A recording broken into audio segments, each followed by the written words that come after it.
ತಾಲೂಕಿನ ಜವನಗೊಂಡನಹಳ್ಳಿ ಹೋಬಳಿಯ ಹೊಸ ಯಳನಾಡು ಗ್ರಾಮ ಪಂಚಾಯಿತಿ ವ್ಯಾಪ್ತಿಯ ಕಸವನಹಳ್ಳಿ ಗ್ರಾಮದಲ್ಲಿ ನೀರಗಂಟಿ ನೇಮಕ ಮಾಡಿಲ್ಲ. ತಾತ್ಕಾಲಿಕವಾಗಿ ನೇಮಕ ಮಾಡಿರುವ ನೀರಗಂಟಿಗೆ 11 ತಿಂಗಳಿನಿಂದ ಸಂಬಳ ಕೊಡದೆ ಪಿಡಿಒ ಹಾಗೂ ಅಧ್ಯಕ್ಷರು ಸತಾಯಿಸಿದ್ದು, ಇದರಿಂದ ಬೇಸತ್ತು ನೀರಗಂಟಿ 2 ದಿನಗಳಿಂದ ಗ್ರಾಮದಲ್ಲಿ ನೀರು ಸರಬರಾಜು ಮಾಡಿಲ್ಲ.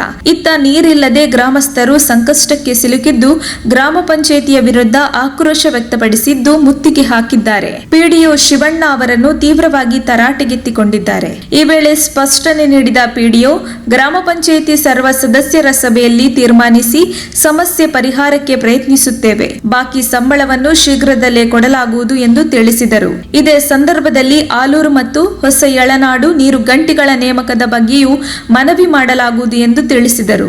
ಈ ಸಂದರ್ಭದಲ್ಲಿ ಗ್ರಾಮ ಪಂಚಾಯಿತಿ ಸದಸ್ಯರಾದ ಕಸವನಹಳ್ಳಿ, ಕೆ ರಾಧಾಪ್ರಕಾಶ್, ಆರ್ ಮಂಜುನಾಥ್, ಸುಶೀಲಮ್ಮ, ಜಯಮ್ಮ, ಗಾಯತ್ರಮ್ಮ, ಮಹಬೂಬಾ, ರತ್ನಮ್ಮ, ಲಕ್ಷ್ಮೀದೇವಿ, ಹೊಸ ಯಳನಾಡು ಗ್ರಾಮ ಪಂಚಾಯಿತಿ ಸದಸ್ಯರಾದ ನರಸಿಂಹಮೂರ್ತಿ, ಅಶ್ವಥ್, ಕಸವನಹಳ್ಳಿ ರಮೇಶ್, ಆರ್ ತಿಮ್ಮಣ್ಣ, ಕಾಸಿಂ ಸಾಬ್, ಲೋಕಾಭಿರಾಮಯ್ಯ, ಎಂಜಿ ರಾಜು, ನರಸಿಂಹಯ್ಯ ಚಲವಾದಿ, ಕೆಂಚರಾಯಪ್ಪ, ಮೊಹಮ್ಮದ್ ರಫಿ, ಬುಡೇನ್ ಸಾಬ್, ರಾಮಚಂದ್ರ ಕಸವನಹಳ್ಳಿ, ದೇವೇಂದ್ರಪ್ಪ ಇನ್ನಿತರರು ಉಪಸ್ಥಿತರಿದ್ದರು. ವರದಿ ಮುರಳೀಧರನ್ ಆರ್, ಚಿತ್ರದುರ್ಗ.